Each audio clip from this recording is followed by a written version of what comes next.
Students, कल हमने आपको बताया था effects of exercises on respiratory system, circulatory system extra, और मैंने एक आपको असाइनमेंट वर्क दिया था, लेकिन मुझे पता है कि आप में से किसी ने भी वो डायग्राम मेरे साथ शेयर नहीं की, क्योंकि आपने अभी मेरी वीडियोस देखी ही नहीं।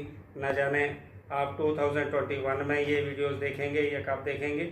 मुझे बहुत फील होता है कि 11th क्लास के बच्चे जो हैं वो उतना ज़्यादा इंटरेस्ट नहीं ले रहे हैं जितना 12th ले रही हैं। हालांकि इंटेलिजेंट बच्चे हैं आप लोग, 11th के अच्छे बच्चे जो हैं आप हैं, और आप में से बहुत से बच्चे अच्छी पोजीशन ले सकते हैं जो मैंने जितना आपको वॉच किया है, ऑब्ज़र्व किया है।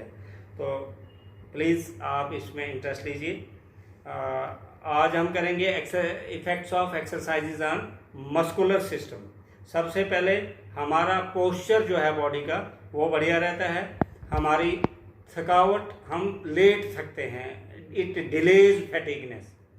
एक्सरसाइज करने से बेसिकली जब हम ऐसे करते हैं तो फिर नहीं कर पाते हैं। रीज़न क्या होता है? मसल में हमारे जो है लैक्टिक एसिड, कार्बन डाइऑक्साइड और कुछ ऐसे केमिकल्स तैयार हो जाते हैं जिससे हमें थकावट फील होती है। लेकिन एक्सरसाइज करने से ये अगर ऐसे 1 मिनट में थक जाता था, अब ये 2 मिनट में थकेगा, मतलब डिले किया इसने फैटिग को। दूसरा, मसल्स हमेशा टोन्ड अप पोजीशन में जाना चाहिए। आप किसी बुजुर्ग को देखेंगे तो उसकी स्किन लूज हो जाती है, ढीली हो जाती है। जैसे जैसे हमारी एज होते जाती है तो हमारे मसल जो है हड्डी से गैप बनाना शुरू कर देते हैं, झुर्रियाँ पड़ जाती हैं, तो उनकी टोनिंग ख़त्म हो जाती है। एक्सरसाइज करने से मसल जो हैं वो टोन्ड अप रहते हैं, अपनी शेप में रहते हैं, अपनी स्ट्रेंथ में रहते हैं, और मसल की शेप और साइज़ भी चेंज होती है। एक्स्ट्रा फैट्स, हमारे बॉडी में ना फैट्स ज़्यादा होनी चाहिए ना कम होनी चाहिए, उसको नॉर्मल जो है वो एक्सरसाइजेस करते हैं। और रिएक्शन टाइम क्या होता है? कहीं कोई आपको बोला on the mark set and go, तो एक है वो अभी सोया था, वो बाकी लोग जो हैं वो 100 मीटर रन करके वो अभी सोच ही रहा था, मतलब बहुत स्लो रिएक्ट करता है। या आपको कोई बुलाता है बेटा इधर आना, तो आप लेट आते हो, तो इसका मतलब रिएक्शन टाइम जो है वो स्लो है। तो फास्ट अगर रिएक्शन टाइम है वो तब होगा if you are doing regular exercises. और हमारे बॉडी के कनेक्टिव टिश्यू बढ़िया हो जाते हैं। Once the connective tissue are okay, it means everything is okay. हमारा टेलीफोन सिस्टम अगर बढ़िया हो, मैसेजेस क्विक जाएंगे और क्विक उसका जो है रिप्लाई भी आएगा। अगर हमारे मैसेजेस ही ठीक नहीं है, सिग्नल ही ठीक नहीं है, मैसेज ब्रेन तक पहुंच ही नहीं जा रहा है, तो वहाँ से मैसेज क्या आएगा? Now comes effects of exercises on digestive system. Digestive system पर एक्सरसाइजेज का दोनों इफेक्ट पड़ता है, पॉजिटिव इफेक्ट भी पड़ता है और नेगेटिव इफेक्ट भी पड़ता है। इसमें मैंने आपको असाइनमेंट के तौर पे आज मैं दे रहा हूँ कि आपको internal structure of alimentary canal, that is digestive system of man, इसका जो है आप डायग्राम ड्रा करेंगे, और इसके वेल लेवल्ड डायग्राम जो है वो अच्छी सी इसकी ड्रा कर देंगे। साथ में एक्सक्रीटरी सिस्टम जो है उसकी भी डायग्राम आप ड्रा करेंगे। ये आज का आपको लिए होमवर्क है, असाइनमेंट है। तो डाइजेस्टिव सिस्टम में सबसे पहला जो है गैस्ट्रो एंटीरोलॉजिकल सोसाइटी ऑफ ऑस्ट्रेलिया जो है उसने कहा कि कार्डियोवैस्कुलर एक्सरसाइजेज जो हैं ये हमारे एब्डोमेन के मसल्स को स्टिमुलेट भी करते हैं और स्ट्रॉन्ग भी करते हैं। जेम्स फिलिस वेल्च कहते हैं कि prescription for nutritional healing regular exercises improves digestion and elimination.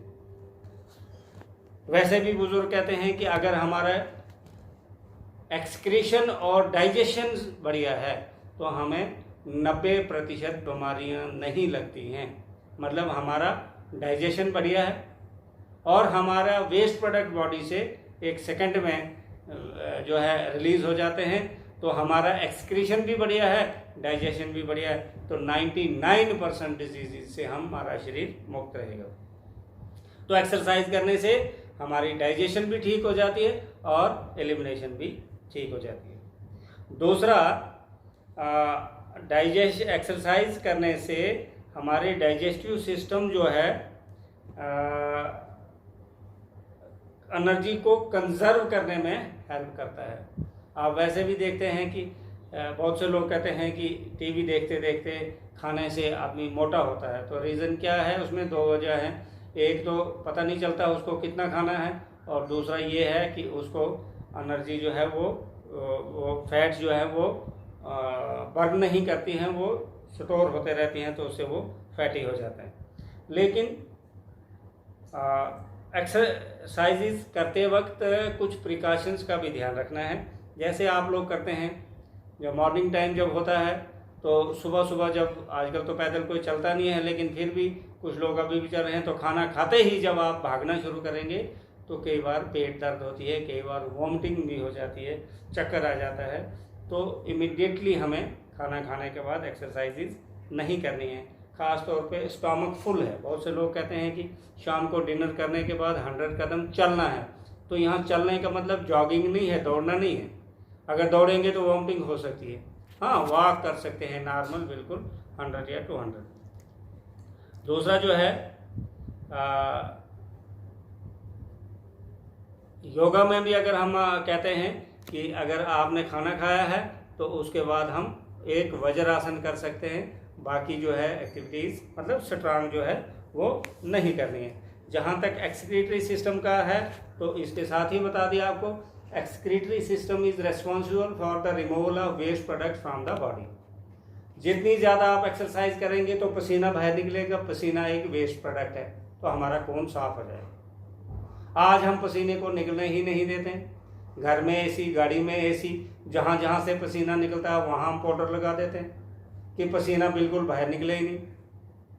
नहाया क्यों जाता है? हम नहाते इसलिए हैं कि हमारे पोर्स खुल जाएं और पसीना बाहर निकले।